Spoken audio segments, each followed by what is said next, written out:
খারাপ সময়টা হয়তো অতীত হয়ে যায়, কিন্তু মানুষের খারাপ ব্যবহারটা কখনো অতীত হয়ে যায় না। শুধু নিজে থেকে কথা বলা বন্ধ করে দেখো, দেখবে অনেক আপনজন বড় হয়ে যাবে। আসলে কেউ আপন হয় না।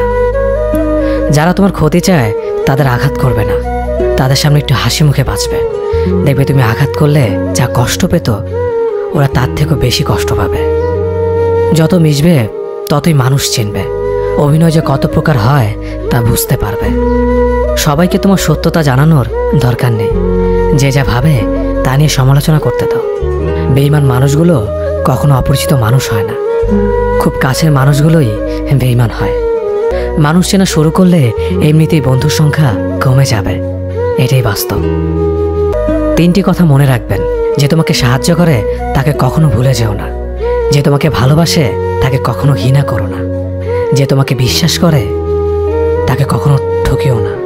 ধোঁকা একজনেই দেয়, কিন্তু বিশ্বাস সবার উপর থেকে উঠে যায়।